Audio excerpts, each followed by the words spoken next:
5G নাকি 4Gর দুঃস্বপ্নের পুনরাবৃত্তি? বাংলাদেশের ডিজিটাল ভবিষ্যৎ কতটা প্রস্তুত? বাংলাদেশে 5G প্রযুক্তির পরীক্ষামূলক চালু হয়েছে প্রায় 4 বছর আগে।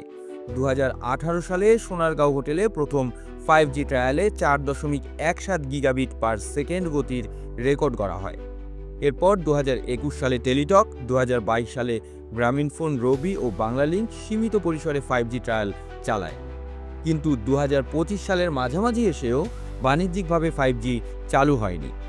প্রশ্ন উঠছে, যখন 4G ঠিকমতো কাজ করছে না, তখন 5G কতটা বাস্তবসম্মত?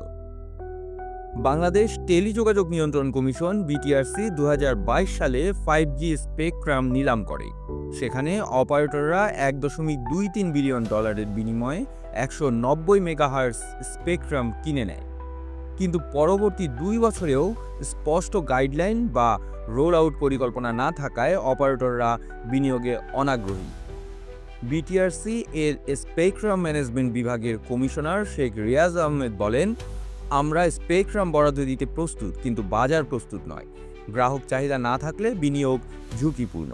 বর্তমানে বাংলাদেশের 55% মোবাইল গ্রাহক 4G ব্যবহার করেন, যা 2020 সালের 37% থেকে বেড়েছে।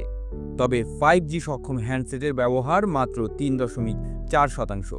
2025 সালে 700 মেগাহার্টজ ব্র্যান্ডে নতুন স্পেকট্রাম নিলামের পরিকল্পনা রয়েছে, যা 4G ও 5G সম্প্রসারণে সহায়ক হবে। প্রশ্ন উঠছে, 5G কি শুধুই একটি রাজনৈতিক প্রতিশ্রুতি, নাকি বাস্তবায়নের পথে একটি নতুন সংকট? আপনারা দেখছিলেন প্রতিদিন সকাল।